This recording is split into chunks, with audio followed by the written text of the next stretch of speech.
مدینہ کا بازار تھا۔ گرمی کی شدت اتنی زیادہ تھی کہ لوگ نڈھال ہو رہے تھے۔ ایک تاجر اپنے ساتھ ایک غلام کو لیے پریشان کھڑا تھا۔ غلام جو اپنی بچہ ہی تھا وہ بھی دھوپ میں کھڑا پسینہ پسینہ ہو رہا تھا۔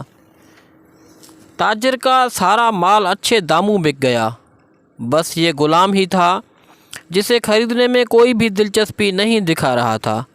تاجر سوچ رہا تھا کہ اس غلام کو خرید کر شاید اس نے گھاٹے کا سودا کیا ہے۔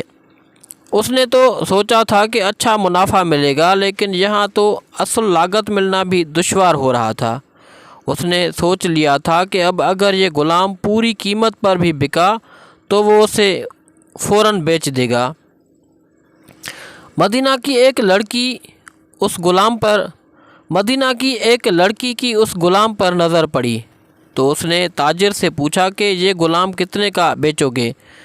تاجر نے کہا کہ میں نے اتنے میں لیا ہے اور اتنے کا ہی دے دوں گا۔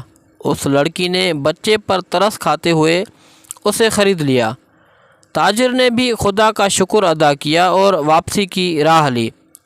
مکہ سے ابو حذیفہ مدینہ آئے تو انہیں بھی اس لڑکی کا قصہ معلوم ہوا۔ لڑکی کی رحمدلی سے متاثر ہو کر انہوں نے اس کے لیے نکاح کا پیغام بھیجا جو قبول کر لیا گیا۔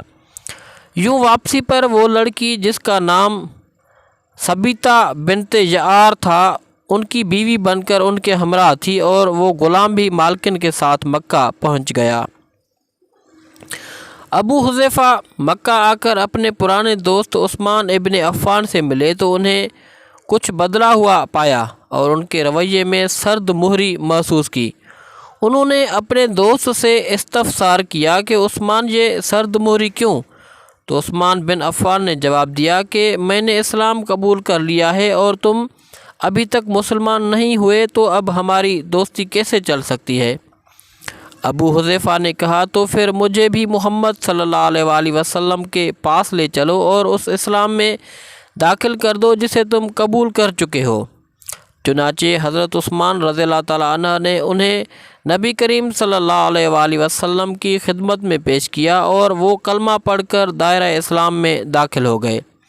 گھر آ کر انہوں نے اپنی بیوی اور غلام کو اپنے مسلمان ہونے کا بتایا تو ان دونوں نے بھی اپنا بچہ اٹھائے ہوئے حاضر آئی۔ کلمہ پڑھ لیا۔ یہ عورت پیارے آقا صلی اللہ علیہ وسلم کا امتحان لینے کی نیت سے آئی تھی، کہ چونکہ تم بھی مسلمان ہو گئے ہو اس لیے میں اب تمہیں غلام نہیں رکھ سکتا، لہذا میری طرف سے اب تم آزاد ہو۔ وہ دودھ پیتا بچہ خود ہی بولنے غلام نے لگا کہا اور آقا میرا اب اس دنیا میں آپ دونوں کے سوا کوئی نہیں ہے، ہم آپ صلی اللہ آپ نے علیہ مجھے وسلم آزاد کی کر دیا خدمت تو میں میں کہاں حاضر جاؤں ہوئے گا؟ ہیں۔ یہ دیکھ کر حضرت عورت ابو کے حذیفہ چہرے پر رضی اللہ رنگ تعالیٰ اڑ عنہ گیا نے اس غلام کو اور اپنا غصے بیٹا سے بنا لیا بچے اور کو اپنے کہنے لگی پاس ہی رکھ خاموش، لیا۔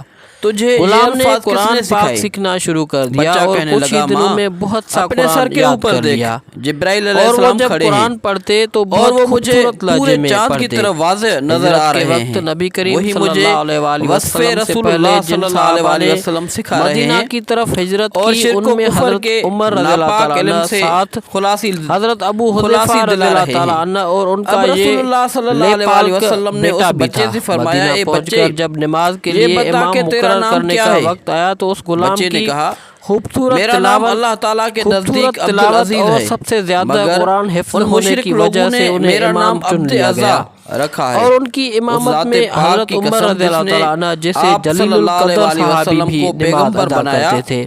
میں اس عزا مدینہ کے معبود یہودیوں نے باطل جب سے انہیں امامت بیزار اور کرواتے بری ہوں۔ دیکھا تو حیران ہو گئے حضور کہ صلی یہ اللہ وہی علیہ غلام ہے وسلم نے جسے کوئی حضور خریدنے صلی اللہ کے لیے علیہ تیار نہ وسلم تھا۔ کی نگاہ آج کے دیکھو صدقے کتنی اسی عزت ملی وقت کہ جنت سے مسلمانوں کا ایسی امام خوشبو بنا آئی ہوا ہے۔ اللہ جس پاک نے نے اس انہیں بچے اور اس کی خوشگلو ماں اس کا قدر دماغ بنایا معطر کر دیا، کہ اور جب بچے کے آیات ساتھ قرآنی ساتھ تلاوت اس کی ماں فرماتے بھی تو ایمان لوگوں لے پر آئی ایک اور محبت اسی طاری ہو وقت جاتی کلمہ اور پڑھ کر راہگیر مسلمان ہو گئی۔ ٹھٹک کر سننے لگتے۔ دوستو ایک اس دفعہ طرح امیر کی المومنین مزید حضرت ویڈیوز عائشہ کے لیے رضی ہمارا اللہ تعالیٰ یوٹیوب عنہ چینل کو ضرور سبسکرائب کریں رسول اللہ کے اور پاس ساتھ میں حاضر ہونے میں دیر ہوئی۔ آپ نے توقف کی وجہ پوچھی تو بولی کہ ایک قاری تلاوت کر رہا تھا، اس کے سننے میں دیر ہو گئی، اور خوش الحانی کی اس قدر تعریف کی کہ آن حضرت صلی اللہ علیہ وآلہ وسلم خود چادر سنبھالے ہوئے باہر تشریف لے آئے۔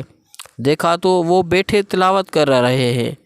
آپ نے خوش ہو کر فرمایا اللہ پاک کا شکر ہے کہ اس نے تمہارے جیسے شخص کو میری امت میں بنایا۔ کیا آپ جانتے ہیں کہ یہ خوش قسمت صحابی کون تھے؟ ان کا نام حضرت سالم رضی اللہ تعالیٰ عنہ تھا، جو سالم مولا ابو حذیفہ رضی اللہ تعالیٰ عنہ کے نام سے مشہور تھے۔ انہوں نے جنگ موتا میں جام شہادت نوش کیا۔